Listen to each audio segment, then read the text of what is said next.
അങ്കമാലിയിൽ ഒരു കുടുംബത്തിലെ 4 പേർക്ക് ദാരുണാന്ത്യം. നമസ്കാരം, കൊട്ടാരക്കര മീഡിയയിലേക്ക് സ്വാഗതം. അങ്കമാലിയിൽ ഒരു കുടുംബത്തിലെ 4 പേർക്ക് ദാരുണാന്ത്യം സംഭവിച്ച തീപിടുത്തത്തിന്റെ കാരണം ഷോർട്ട് സർക്യൂട്ട് അല്ല എന്ന് സംശയം.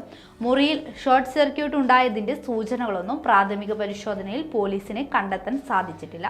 വിദഗ്ധ പരിശോധന നടത്തിയ ശേഷം മാത്രമേ ഇക്കാര്യം സ്ഥിരീകരിക്കാനാകൂ എന്ന് അങ്കമാലി ASP റിപ്പോർട്ടർ TVയോട് പ്രതികരിക്കുകയുണ്ടായി.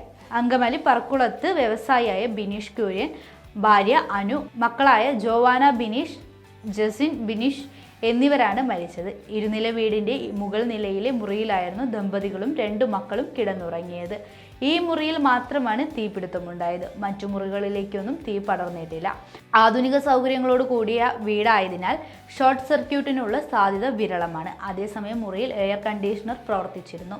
ഇതിൽ നിന്നുണ്ടായ വാതക ചോർച്ചയോ മറ്റോ ആണോ എന്ന് തീപിടുത്തത്തിന് കാരണമെന്നും പരിശോധിക്കും. പുലർച്ചെ 5 മണിക്ക് പത്രമെടുക്കാൻ പോയ പ്രദേശവാസിയാണ് വീടിന്റെ മുകൾ നിലയിൽ നിന്നും തീ ഉയരുന്നത് കണ്ടത്. ചില്ലുകൾ പൊട്ടിത്തെറിക്കുന്ന ശബ്ദവും വീട്ടിൽ നിന്ന് നിലവിളിയും കേട്ടു. പിന്നാലെ അയൽവാസിയെ കൂട്ടി കാര്യമറിയിച്ച് ഇരുവരും വീടിനകത്തേക്ക് കടന്നു. മുറിയുടെ ഡോർ ചവിട്ടി തുറക്കാൻ ശ്രമിച്ചുവെങ്കിലും സാധിച്ചില്ല. മുറിക്കുള്ളിലെ ആളുകൾ അബോധാവസ്ഥയിൽ ആയതിനാലാകാം വാതിൽ തുറക്കാനുള്ള ശ്രമം നടത്തിയിരുന്നില്ല എന്നും അയൽവാസി സംശയം പ്രകടിപ്പിച്ചു. മരിച്ച 4 പേരെ കൂടാതെ അമ്മയും ബിനീഷിന്റെ ജാതി കൃഷി നോക്കി നടത്തുന്ന അതിഥി തൊഴിലാളിയുമാണ് വീട്ടിലുണ്ടായിരുന്നത്. അമ്മ താഴത്തെ മുറിയിലാണ് കിടക്കുന്നത്. 4 മണിക്ക് പ്രാർത്ഥനയ്ക്ക് എഴുന്നേറ്റപ്പോഴാണ് മുകൾ നിലയിലെ അപകടത്തെക്കുറിച്ച് അറിഞ്ഞത്. ഉടൻ അതിഥി തൊഴിലാളിയെ കൂടി വിളിച്ചു മുറിയിലേക്ക് വെള്ളം ഒഴിക്കുന്നുണ്ടെങ്കിലും തീ കെടുത്താൻ സാധിച്ചില്ല എന്നാണ് വിവരം. ബിനീഷിന് മറ്റ് സാമ്പത്തിക പ്രശ്നങ്ങൾ ഉള്ളതായി അറിയില്ല എന്നും ബന്ധുക്കൾ പറഞ്ഞു.